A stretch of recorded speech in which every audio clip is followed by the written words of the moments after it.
Bismillahirrahmanirrahim. Assalamualaikum warahmatullahi wabarakatuh.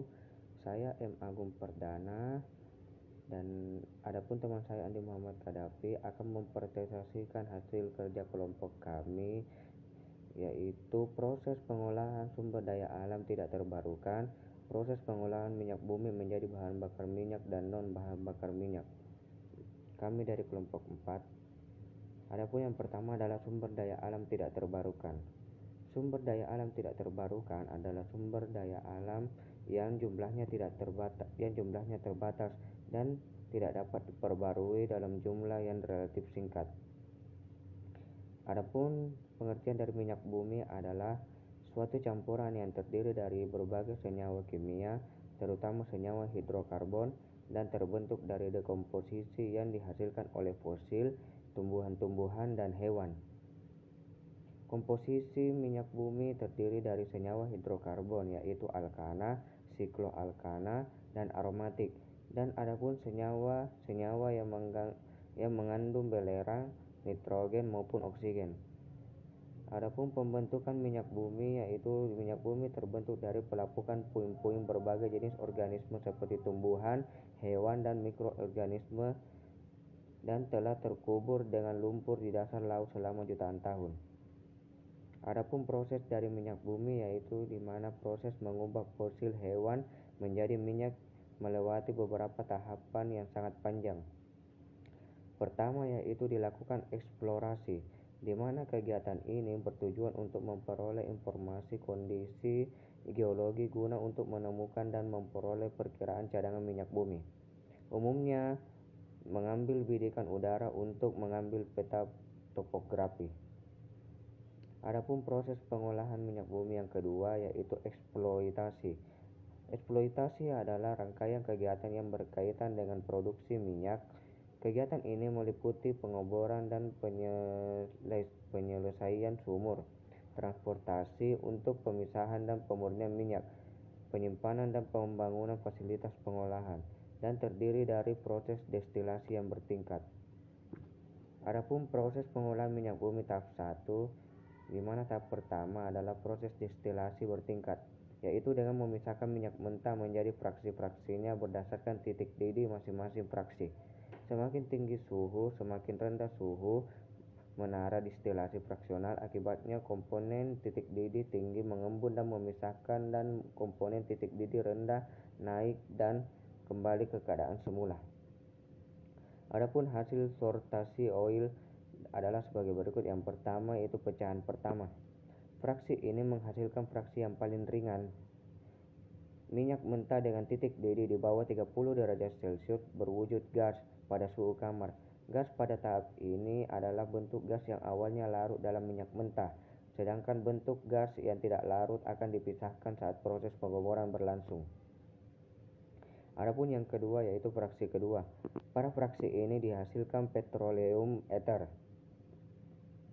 Pada tahap ini, bahan petroleum ether atau bensin ringan kemudian akan mengalami pencairan dan keluar ke bagian penampung di petroleum ether. Petroleum ether adalah campuran alkana dengan rantai C5H12 hingga C6H14. Adapun yang fraksi ketiga, yaitu fraksi ini menghasilkan bensin atau gasolin, minyak mentah dengan titik didih kurang dari 175 derajat Celcius. Dengan cara ini bensin meleleh dan bocor ke tangki bensin, di mana bensin adalah campuran alkana dan rantai C6H14 sampai C9H20.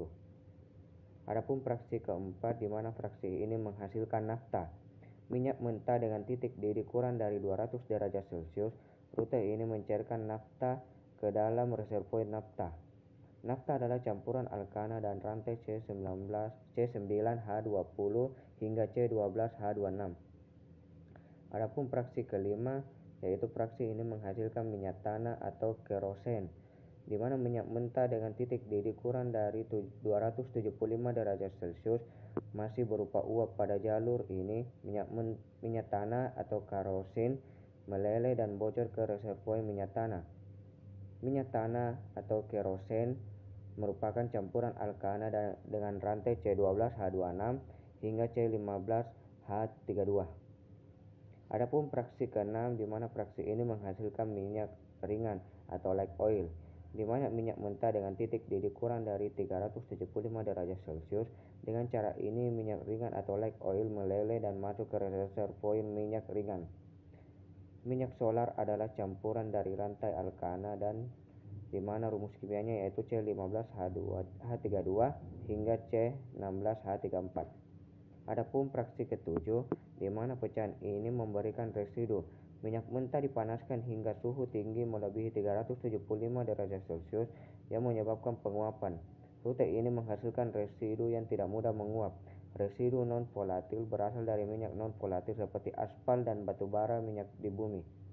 Residu evaporasi berasal dari minyak evaporasi dan masuk ke kolom pendingin pada suhu 375 derajat Celcius.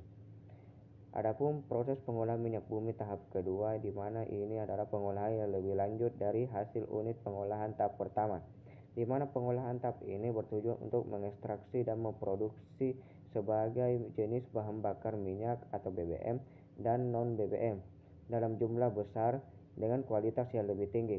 Pada tahap perlakuan kedua ini terjadi perubahan struktur kimia, di mana pemrosesan lebih lanjut dapat berupa seperti konversi struktur utama. Dalam proses ini senyawa hidrokarbon diubah menjadi senyawa hidrokarbon lain melalui proses kimia seperti cracking, polimerisasi, modifikasi, dan isomerisasi. Adapun metode ekstraksi di mana metode ini terjadi pemisahan karena kelarutan fraksi minyak dalam pelarut seperti SO2 dan fulfural berbeda. Metode ini menghasilkan sejumlah besar produk dan kualitas yang sangat baik. Metode destilasi murni, di mana proses selanjutnya yaitu proses kristalisasi. Pada proses ini, fraksi dipisahkan berdasarkan titik leleh yang berbeda.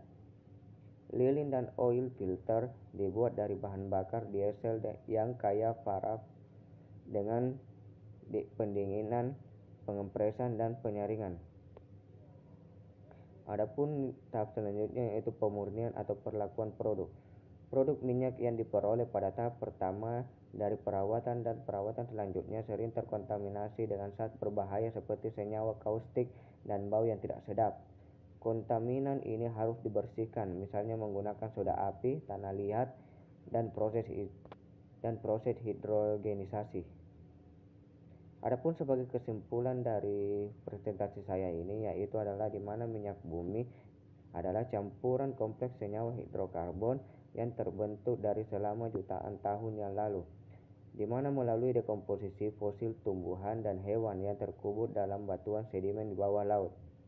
Proses pengolahan minyak bumi dimulai dengan tahap pertama yaitu destilasi bertingkat yang memisahkan minyak mentah menjadi berbagai fraksi berdasarkan titik didih. Ini menghasilkan produk seperti gas, bensin, nafta, kerosin, minyak ringan, dan residu. Di mana tahap kedua melibatkan pengolahan lebih lanjut, termasuk konversi kimia, ekstraksi, kristalisasi, dan pemurnian produk.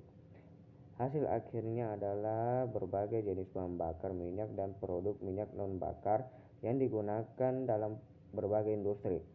Minyak bumi memainkan peran dalam kehidupan manusia sebagai sumber energi dan bahan baku untuk berbagai produk industri, tetapi juga merupakan sumber daya alam yang tidak terbarukan yang perlu dikelola dengan bijak. Terima kasih, itulah hasil dari presentasi saya. Apabila ada kekurangan mohon dimaafkan. Wabillahi taufik wal hidayah. Wassalamualaikum warahmatullahi wabarakatuh.